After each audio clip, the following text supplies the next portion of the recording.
5 personas han sido brutalmente asesinadas en una vivienda de Beverly Hills. Entre ellas se encuentra la actriz Sharon Tate. 3 líneas del metro de Tokio han sufrido esta mañana en plena hora punta un atentado terrorista que ha causado la muerte de 6 personas. Hasta no hace mucho creía que solo la gente con leves o graves trastornos mentales podía dejarse engañar para entrar en una secta. Ahora, sin embargo, opino de forma muy diferente. Afirman que aquellos que intentan abandonar la colonia son golpeados y drogados. Es posible que el líder de la secta haya violado a docenas de niños. Estos grupos organizados se han convertido en organizaciones de poder, dinero y sexo. Al parecer, los cadáveres pertenecían a las víctimas de un suicidio colectivo, aunque algunos han sido asesinados. Las pasiones y compromisos que suscita la religión pueden ser extremadamente intensos hasta el punto de que en ocasiones ningún otro ser humano puede interponerse en su camino. Suicidios colectivos, asesinatos, abusos de menores, terrorismo. Las sectas acarrean invariablemente la tragedia y el desastre. Pero nadie decide entrar en una secta. La gente abraza una nueva religión, trabaja por una causa o inicia un movimiento político. Desde dentro, el grupo es noble, inspirador, pero entonces se cruza una línea y el grupo se convierte en una secta. Una secta presenta 3 características que la definen como tal. En primer lugar, se comienza a rendir culto al gurú en lugar de a los principios religiosos. Caso Aum Shinrikyo. Shoko Asahara, líder de la secta japonesa, convenció a sus seguidores de que era la reencarnación de Cristo y debían someterse a su voluntad para alcanzar la salvación eterna. Otra característica es que el culto implica cierto lavado de cerebro, es decir, existe un adoctrinamiento sistemático que hace hincapié en la confesión, en una actitud crítica, en la autocrítica. Caso Jonestown. Jim Jones predicaba en sesiones nocturnas en las que obligaba a sus seguidores a confesar sus pecados en público y los castigaba con brutales palizas. El tercer elemento está relacionado con la explotación por parte de los rangos superiores, normalmente del propio gurú u otras personas con autoridad. Dicha explotación suele ser de índole económica y sexual. Caso Iglesia Fundamentalista. Mayo de 2006. Warren Jeffs, líder de la secta, entra en la lista de las 10 personas más buscadas de los Estados Unidos. ¿La razón? Como líder de la Iglesia Fundamentalista de Jesucristo de los Santos de los Últimos Días, una secta polígama, se acusa a Warren Jeffs de violación y secuestro de menores. A pesar de que su líder es un fugitivo de la justicia, los miembros de la secta de Jeffs se consideran fieles seguidores de Dios y no una banda de criminales. Lo que algunos califican de secta es para otros una religión. Así ha sido desde la antigüedad. Hace 2000 años, un carpintero, una prostituta y otros 12 marginados crearon un culto que desafiaba todos los valores de la sociedad de la época. Creían que su líder era el mismísimo Dios y que podía caminar sobre las aguas e incluso resucitar. Creían que formaría un nuevo reino y su obsesión revolucionaria alarmó a las autoridades locales. Durante décadas, los seguidores del Nazareno, a los que se conocía como cristianos, fueron considerados una secta por las autoridades romanas. El cristianismo nace como un movimiento disidente dentro del judaísmo, por lo que desde el primer momento surgen tensiones entre el judaísmo y el movimiento de Jesús. También es lógico que los romanos se inquietasen al oírle predicar sobre un reino, puesto que ellos ya tenían uno y estaban muy contentos con él. Así pues, fue un líder carismático con un mensaje que chocaba tanto con las autoridades religiosas como con las laicas. El cristianismo tardó cientos de años en convertirse en una religión mayoritaria. De hecho, muchas de las principales religiones del mundo, el budismo, el islamismo, el mormonismo, tienen raíces muy parecidas. Todas han sobrevivido a la desconfianza y las persecuciones que implica la etiqueta de secta. La gente teme los cultos porque tienen miedo de lo que es diferente. Y estos son una manifestación de las diferencias religiosas. Las religiones proclaman con frecuencia, si no invariablemente, que responden a las preguntas más importantes del ser humano. Cuando aparece alguien con respuestas diferentes, audaces, a esta clase de preguntas, supone una amenaza para el status quo. La mayoría de los cultos son pacíficos y han dejado de ser definidos como tales y se han convertido en mayoritarios. El problema no está en la propia religión, sino en los líderes que se valen de ella para cometer crímenes atroces. La clase de crímenes que han llevado al FBI a perseguir a Warren Jeffs, líder de la secta polígama FLDS. John Llewellyn, antiguo investigador de crímenes sexuales del Departamento de Policía de Utah, ha investigado diversas sectas polígamas de dicho estado. Como ayudante del sheriff, me ocupaba de todos los crímenes sexuales, y el comisario comenzó a hacerme llegar quejas sobre prácticas polígamas. Yo apenas sabía nada de la poligamia, así que, como buen detective que era, comencé a leer sobre el tema para informarme y ser capaz de abordar el problema. Distintos cultos polígamos se han extendido por el oeste de los Estados Unidos, llegando a una población de más de 30.000 personas. A pesar de que no forman parte de la iglesia mormona mayoritaria desde hace un siglo, se los conoce erróneamente como fundamentalistas mormones. La teología de ambos grupos proviene del Libro de Mormón, y ambas tienen un mismo profeta, Joseph Smith. Pero solo las sectas polígamas, al contrario que los mormones, se apartan de la sociedad para esconder su forma de vida. Un estilo de vida que siguen porque, según sus creencias, es la única manera de ganarse un lugar en el cielo. Creen que, por cada mujer que tengan, recibirán un mundo, que serán los dioses de cada uno de esos mundos, y que sus esposas serán las Evas de cada uno de esos mundos. Y además, que los mormones son los únicos que disfrutarán del sexo en el cielo. Llewellyn se infiltró con la esperanza de estudiar la poligamía desde lejos. Pero, a medida que fue descubriendo cosas, él y su mujer se vieron en una situación inesperada. Una mujer que tenía 3 niñas pequeñas, una madre soltera, nos preguntó si estaríamos dispuestos a adoptar a sus hijas si le sucedía algo. Le dije a mi mujer que quizás si le contábamos que estábamos estudiando el fundamentalismo mormón y la poligamia se desanimaría. Sorprendentemente, 2 semanas después le preguntó a mi mujer si la aceptaríamos en la familia. Llewellyn entró en una secta polígama e introdujo en su casa a una segunda esposa.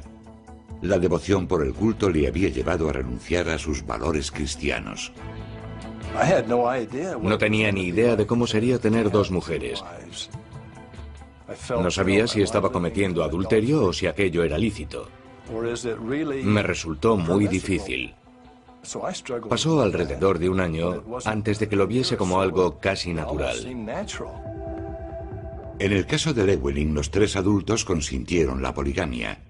En otras muchas casas de la iglesia fundamentalista, la poligamia adquiere connotaciones siniestras. No todas las mujeres de los hogares de la secta se casan de niñas, pero muchas sí lo hacen. Se considera que las niñas de 12 o 14 años están en edad de casarse. Warren Jeffs obliga frecuentemente a las chicas a casarse con hombres que podrían ser sus padres. Resulta imposible saber cuántas chicas de esta secta, que cuenta con miles de fieles, han sido obligadas a practicar sexo contra su voluntad. Hasta hace muy poco tiempo, se hacía la vista gorda con lo que estaba ocurriendo. Pero ahora hay una serie de cargos contra Warren Jeffs, que ha sido incluido finalmente en la lista de las 10 personas más buscadas por el FBI. En mayo de 2006, Warren Jeffs pasó a ser una de las 10 personas más buscadas por el FBI. Pero atrapar a Jeffs no resultaría fácil. Tras asumir el liderazgo de la secta, Warren Jeffs supervisó la construcción de un recinto de 1.700 acres en los alrededores de El Dorado, Texas. El elemento central es un templo similar a una fortaleza, un enorme punto de referencia en mitad de las polvorientas llanuras de Texas. Los miembros de la secta afirman que se trata del lugar más sagrado de la tierra. El rancho Anhelo de Sion ha permitido que en la secta se abusase de menores. Warren Jeffs es el ejemplo más reciente de lo que es un líder de una secta. Un hombre empujado por el poder, la paranoia y la avaricia. Mientras duró la persecución de Jeffs, un número indeterminado de chicas se vieron obligadas a casarse. Cada día que Jeffs pasaba en la calle suponía un precio terrible para alguna chica.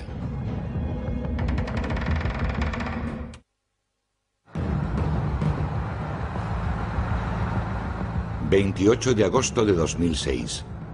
La policía de Las Vegas detiene un vehículo rojo en una infracción de tráfico leve. El hombre que conduce no es un infractor cualquiera.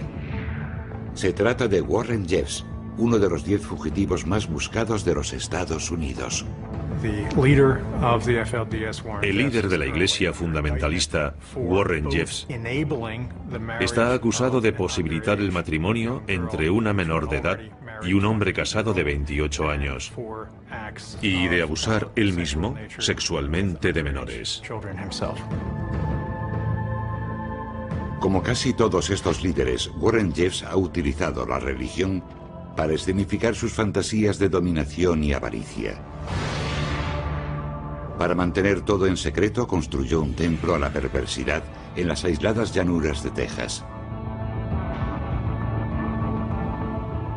Pero ahora el profeta está en apuros. Le toca pagar sus crímenes. Ha sido encerrado en una prisión federal lejos de su obediente rebaño. Y el líder de una secta, cuando se ve acorralado, puede provocar la autodestrucción de la misma.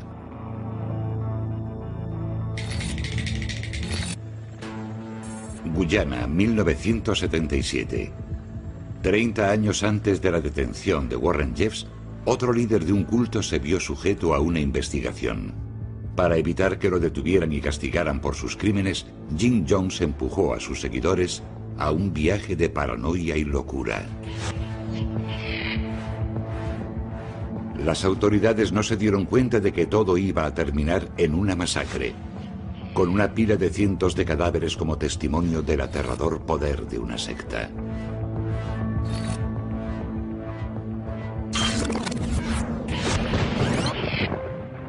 Lynn, Indiana, 1941. A sus 10 años, el pastor Jim Jones se prepara para uno de sus primeros oficios religiosos. Sus padres no atienden como es debido al pequeño Jim, que a menudo está solo y busca consuelo en las historias de la Biblia.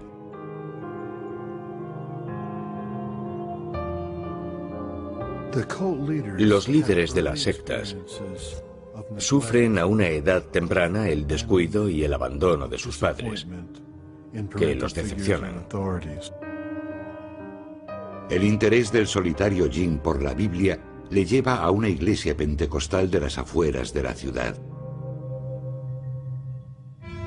Los pentecostalistas creen en la salvación a través del Espíritu Santo y demuestran su fe hablando en lenguas desconocidas y presenciando curaciones milagrosas. Los pentecostalistas, que a menudo se ven condenados al ostracismo por su extraña conducta, aceptaron a Jim. I joined a Pentecostal church because they were the most despised. They were the rejects of the community. I found immediate acceptance, and I must say, in all honesty, as much love as I could interpret love. La religión dio a Jim Jones la esperanza y la aceptación que necesitaba, pero lo que él ansiaba era tener poder. No tardó en aprender a manipular la religión en su propio beneficio. Atraía a los niños a su casa para estudiar la Biblia y los encerraba.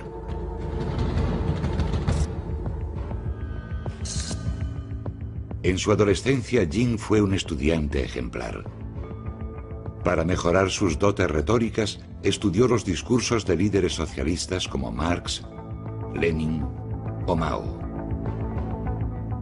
Jim, que se crió en la pobreza, tenía la convicción de que una iglesia debía ocuparse de sus fieles. Cuando creó su propia iglesia, el joven predicador había elaborado ya un concepto de sacerdocio comprometido socialmente que denominó socialismo apostólico. En un primer momento en Indiana, Jim Jones ayudó muchísimo a la comunidad. Crearon comedores sociales para los ancianos y los pobres. Da de comer al hambriento, viste al desnudo, ayuda a los enfermos y necesitados. Aparentemente, esos eran sus objetivos. Eso es lo que yo creía que era el templo. A sus 35 años, Jim Jones tiene mucho éxito. La iglesia fundada por el joven predicador, a la que acaba de bautizar como el Templo del Pueblo, atrae a una gran cantidad de gente.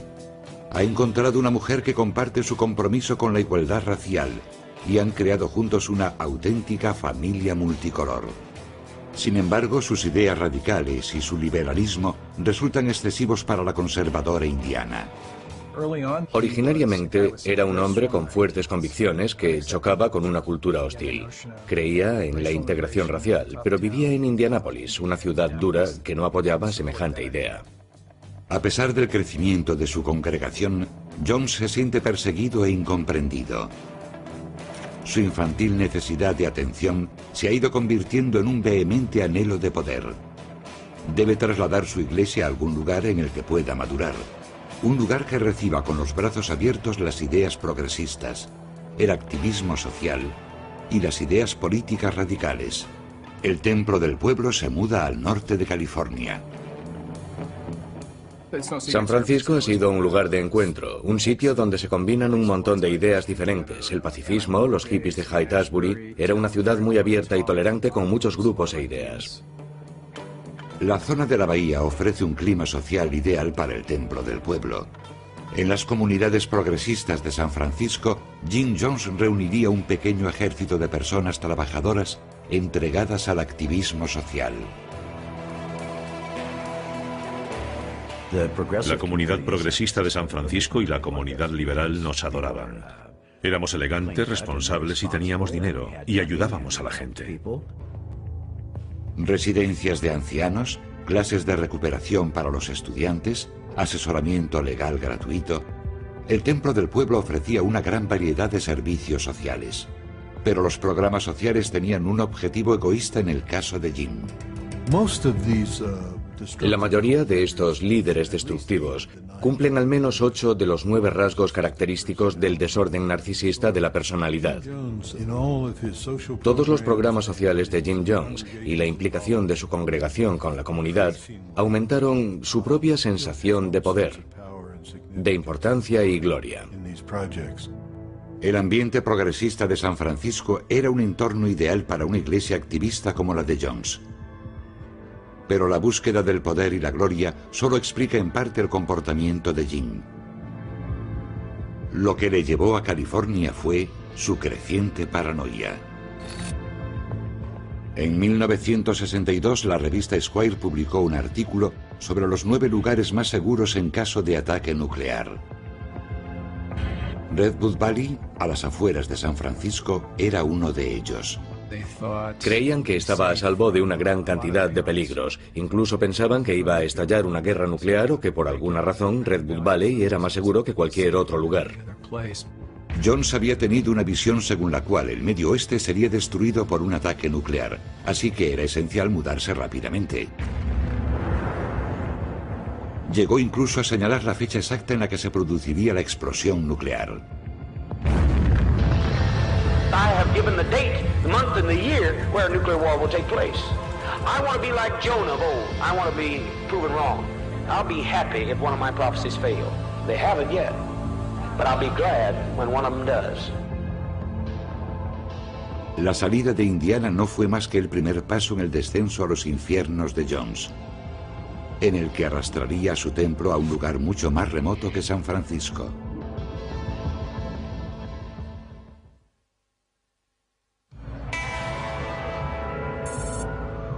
San Francisco, 1969. Las buenas obras del Templo del Pueblo ocultan el narcisismo y la paranoia de su líder, Jim Jones. Pero mientras el templo sigue labrándose una reputación en San Francisco, la cara amable de Jones comienza a mostrar grietas. Llevaba ropa ranchera, trajes brillantes, cosas así que no pegaban con San Francisco. Siempre llevaba gafas oscuras, incluso en interior, a todas horas, y siempre iba rodeado de una camarilla de protectores e intérpretes, podríamos decir. Todo pez gordo que se precie tiene sus secuaces, sus asistentes, pero Jones no tenía ese nivel. A pesar de las primeras señales de advertencia, el templo sigue atrayendo a nuevos miembros, especialmente a jóvenes que quieren implicarse en el activismo político. En 1968, Tim Carter, un chico de 20 años de la zona de la Bahía, regresa de la guerra de Vietnam. Al salir de allí, mis ideas políticas habían cambiado por completo. Habían dado un giro de 180 grados. Tenía fuertes convicciones políticas. Formaba parte de la contracultura. No es fácil explicarlo. Formabas parte del movimiento, te mantenías al margen. Yo formaba parte de aquello y allí estaba el centro contracultural. Tras regresar de Vietnam, Tim se implicó rápidamente en la cultura hippie de California. Vivía en la calle, hacía autostop por la costa y experimentaba con movimientos espirituales alternativos. Pronto descubrió un nuevo camino, una causa a la que dedicar su vida. 5 amigos y yo estábamos haciendo una meditación y de pronto sentí una explosión de energía que me subía por la columna. Fue como un estallido. Me giré y vi una foto y pregunté de quién era. Una chica me dijo: "Ah, es Papá Jim. Es el hombre más bondadoso que he conocido en mi vida". Entonces supe que tenía que encontrar a Jim Jones y su templo del pueblo. Tim asistió a su primera reunión del templo del pueblo en San Francisco. Entré en el templo y aquel era el lugar más lleno de vida que había conocido. Había negros, blancos, adolescentes ligando entre ellos y niños pequeños correteando por allí. Vi a personas blancas ayudando a ancianos negros. Y bueno, no era nada pretencioso o falso, era simplemente un lugar lleno de vida. Aún no conocía a Jim Jones, pero tenía la impresión de conocer a aquella gente de toda la vida. Estaba en casa.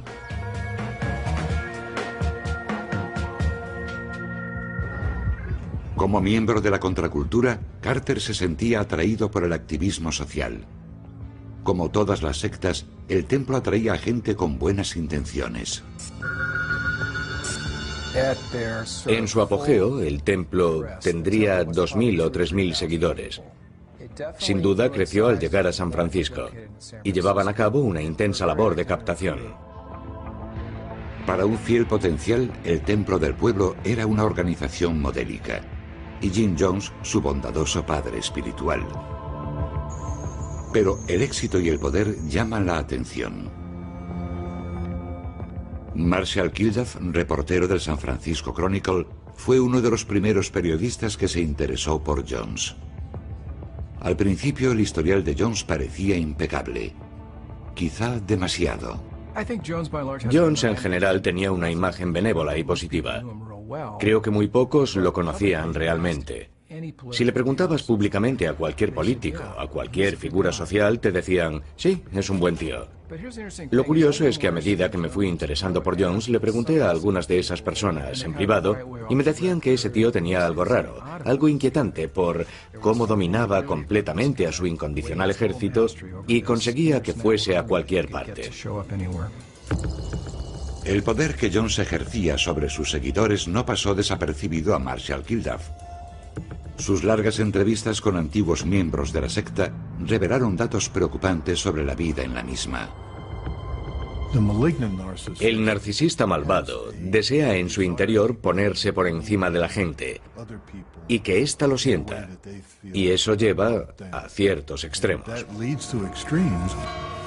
Según la investigación de Kilduff, los miembros del templo trabajan de forma inhumana, muchísimas horas y a menudo los 7 días de la semana en sus diversos programas.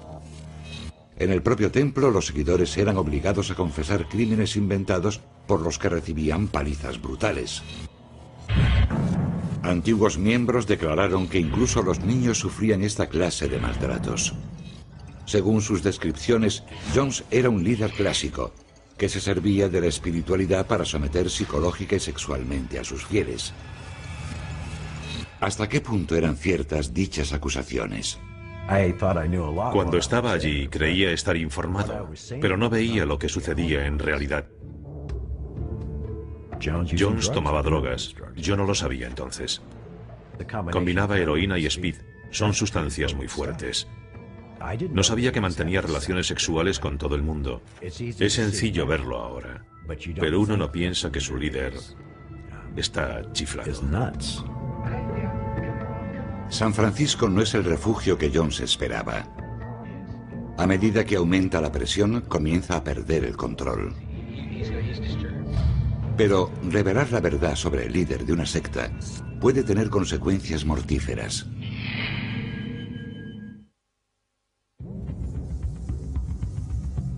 A finales de 1977, Jim Jones siente la presión de la prensa. Se extienden los rumores sobre abusos sexuales y físicos a medida que crece el interés de los reporteros.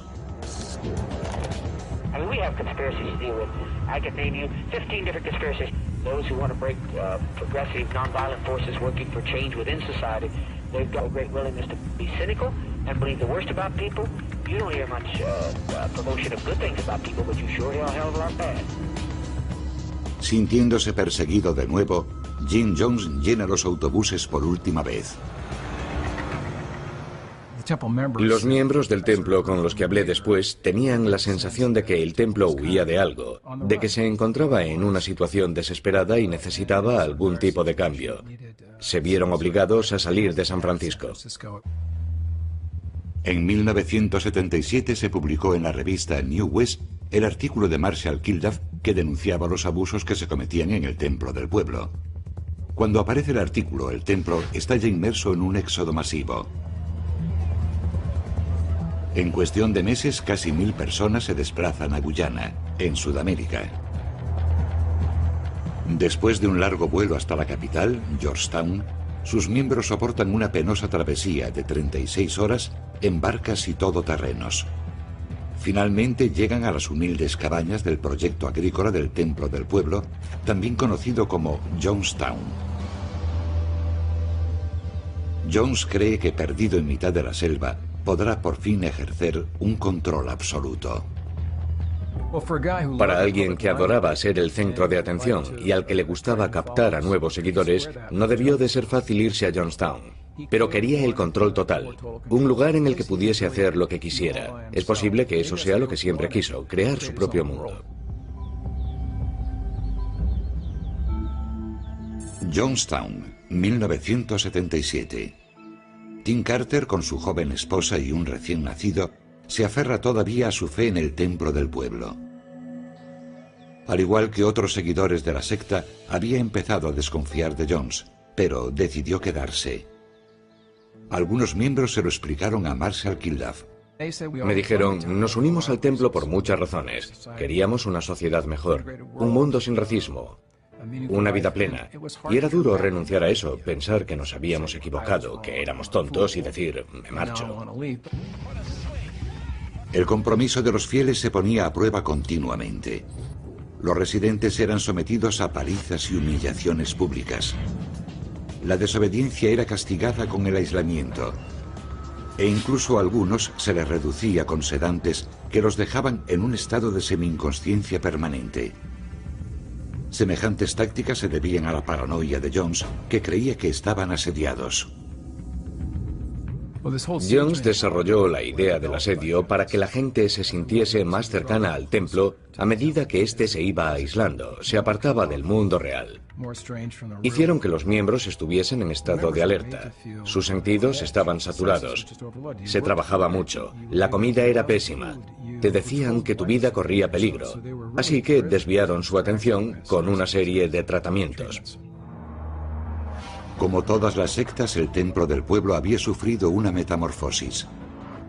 Lo que se suponía un oasis de vida comunitaria se transformó rápidamente en un estado policial. La comuna hippie se había convertido en un campamento de prisioneros. La transformación de Jonestown reflejaba a la perfección el cambio experimentado por Jones. El niño solitario que se había convertido en un predicador cálido y generoso era ahora un dictador desesperado y paranoico. Al final, este hombre era un drogadicto. Tenía delirios. Estaba loco. La gente estaba preocupada por aquel punto de trastorno. En los Estados Unidos, alguien decidió tomar cartas en el asunto. Leo J. Ryan, congresista de San Francisco, recibe la llamada de un grupo de familiares de fieles del templo que no pueden ponerse en contacto con sus parientes de Johnstown. Los familiares, preocupados, se estrellan contra un muro y deciden que un congresista podría obtener mejores resultados que ellos. El político prepara el viaje a Guyana y, tras muchas evasivas del templo, consigue convencerlos de que le dejen entrar. Jim Jones está en apuros. Lo han perseguido desde Indiana, pasando por California, hasta Guyana, donde un congresista se planta ante su puerta. La presión sobre Jones es enorme y no hay a dónde escapar. El 17 de noviembre el congresista llega a Johnstown con sus ayudantes, algunos periodistas y miembros de la Asociación de Familiares Afectados. Al principio Ryan se siente gratamente impresionado.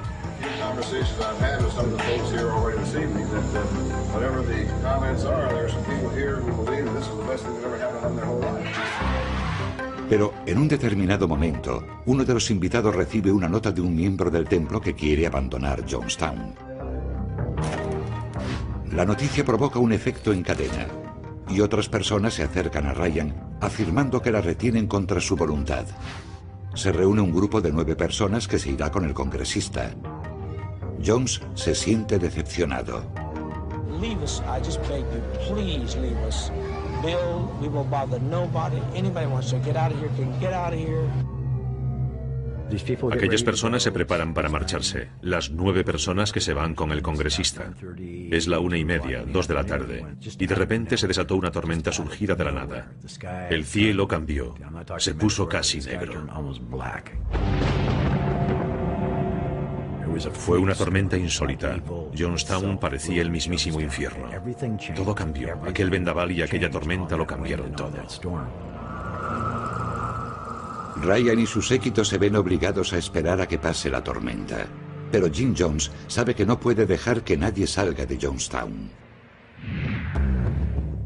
Se le veía en la cara que le había cambiado el humor. Se puso más oscuro. No me refiero a su piel, sino a su energía. Se hizo más oscura y desagradable.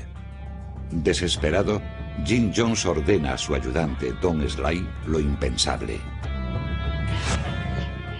Se acercó a Ryan por la espalda y de repente sacó un cuchillo y le dijo: hijo de puta, te voy a matar.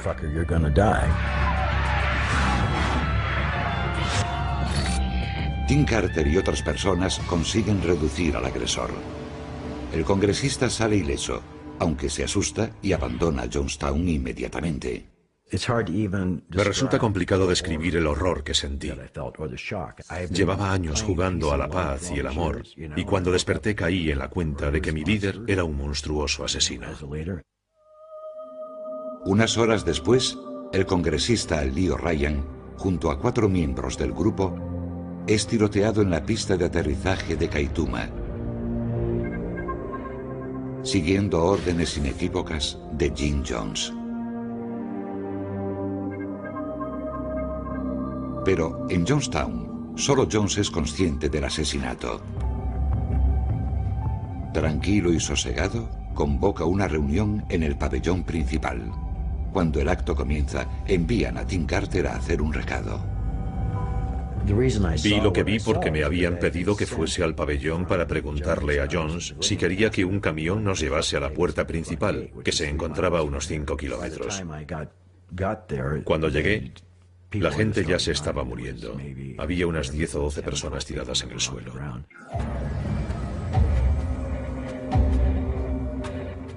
Jim Jones fue hasta Guyana para crear un mundo nuevo. Pero nadie sabía que se convertiría en un infierno. Centenares de hombres, mujeres y niños no escaparían jamás de Johnstown.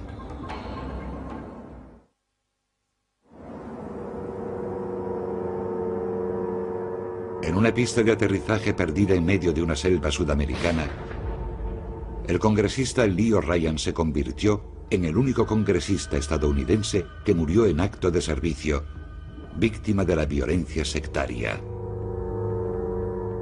Al ordenar el asesinato de un congresista norteamericano, Jim Jones ha sentenciado al templo del pueblo.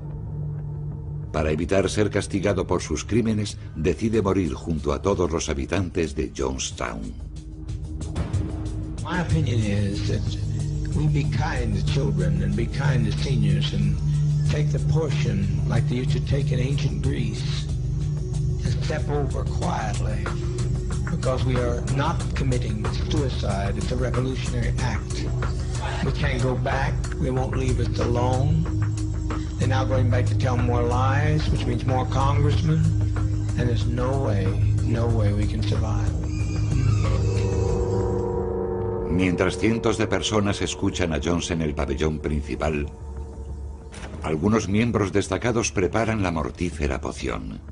Una dosis letal de cianuro disuelta en un ponche con sabor a uva. Alguna gente gritaba, no podemos hacerlo. ¿Por qué no hacemos esto otro? ¿Es que no nos queda alternativa, Padre Jim? Él los hacía callar, los regañaba, y muchos fueron empujados hasta la cuba de veneno. De repente aparecieron por los flancos hombres armados que obligaron a la gente a beber. Not that I'm afraid to die. I don't think you are. I don't think you are. But I look at our babies and I think they deserve to live. I agree. You know? But also they deserve, what's more, they deserve peace. Los niños fueron los primeros en recibir el cianuro.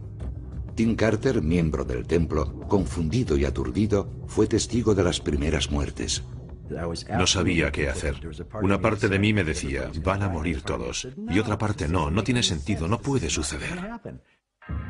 No queriendo creer lo que ha visto, Tim Carter se pone relativamente a salvo en la selva de Guyana. En el pabellón principal, sin embargo, Jim Jones convierte Jonestown en una fosa común. Más de 900 hombres, mujeres y niños fueron envenenados en Jonestown, incluyendo a la mujer de Tim Carter y a su hijo de 1 año. Solo unos pocos consiguieron, como Carter, salir vivos de Jonestown. El propio Jones fue hallado con un tiro letal en la cabeza.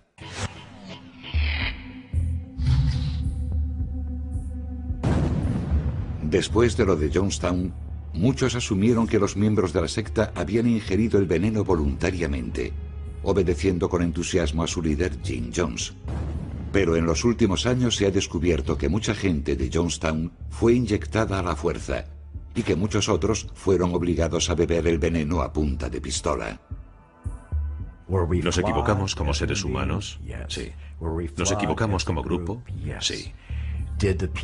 ¿Murió aquella gente en alguna clase de ritual orgiástico suicida porque creían en aquel tío? No. Eso no fue lo que pasó. Aquel día murieron muchas buenas personas en Jonestown, personas que merecen más respeto del que han recibido. Los habitantes de Jonestown trataban de construir un mundo mejor, pero depositaron sus esperanzas en un loco que acabó aniquilándolos. Nunca podremos entender completamente los hechos que llevaron a tan increíble desenlace. Durante casi 30 años, Jonestown ha sido un icono de la tragedia de las sectas. Sin embargo, siguen surgiendo nuevos cultos, algunos incluso de forma más extraña y aterradora. A medida que se acercaba el nuevo milenio, las sectas de todo el mundo se obsesionaron con la idea de que en el año 2000 llegaría el apocalipsis. En el corazón del milenarismo se encuentra una extraordinaria insatisfacción con el mundo en que vivimos. Hasta tal punto que los milenaristas solo pueden imaginar un mundo nuevo a partir de la intervención de Dios o de un ser humano extraordinario. Una epidemia de apocalípticos invadió el mundo a finales de la década de los 90. La mayoría de cultos se dedicó simplemente a esperar la llegada de los últimos días. En Japón, por el contrario, una secta decidió provocar activamente el apocalipsis a través del terrorismo. En 1995, Aum Shinrikyo era una nueva religión de gran éxito con sede en Tokio. Shoko Asahara, gurú enigmático con una ceguera parcial, lidera un culto que sintetiza distintas enseñanzas hindúes y budistas para alcanzar la pureza espiritual. Pero al igual que tantos líderes, la búsqueda de la pureza de Asahara lo empuja a una fascinación apocalíptica. En el Aum Shinrikyo, uno no se sienta a esperar el fin del mundo, sino que trata de formar parte del proceso. La obsesión apocalíptica de Asahara acaba convirtiéndose en el único proyecto de la secta. Sus miembros, obedeciendo ciegamente a su líder, invierten todos sus esfuerzos en un mortífero plan. Decidieron liberar gas venenoso por todo Tokio. Los japoneses culparían a los estadounidenses y estos acusarían a los japoneses. Otras grandes potencias entrarían en la polémica y estallaría la Tercera Guerra Mundial. Y con la Tercera Guerra Mundial llegaría el Armagedón bíblico.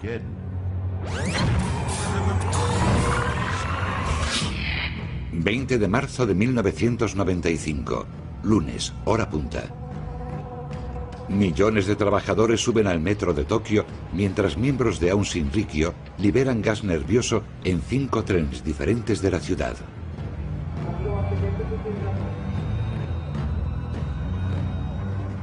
El arma química provoca asfixia, convulsiones y la muerte. El atentado en el metro de Tokio causó casi 5.000 heridos, de los cuales 1.000 fueron hospitalizados. Murieron 11 personas.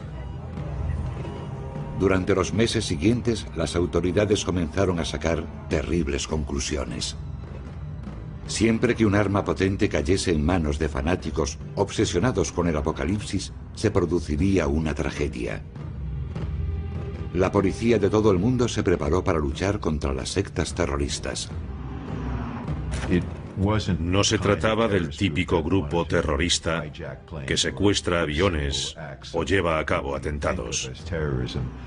Aum sugería una especie de objetivo más amplio, más ambicioso. Quería cambiar el mundo, reconstruirlo. Ante la significación del año 2000 en muchas tradiciones religiosas, incluyendo las historias del Apocalipsis, el FBI emprendió un ambicioso proyecto. Se propuso identificar qué sectas de las miles que existen podían resultar peligrosas. En 1999 publicaron el informe del proyecto Megiddo. Uno de los temores que se esconde tras el informe del proyecto Megiddo es que cualquier grupo milenarista que imagine un fin catastrófico del mundo puede acabar recurriendo a la violencia. Pero el informe no distingue la violencia retórica, los textos descriptivos de los actos de violencia real cometidos en el mundo por gente que se toma en serio dichas descripciones. Podría decirse que cuando un grupo declara con fervor su fe en el fin del mundo y se prepara para ello, puede acabar por volverse violento, pero que tengan el potencial para ello no los convierte en criminales.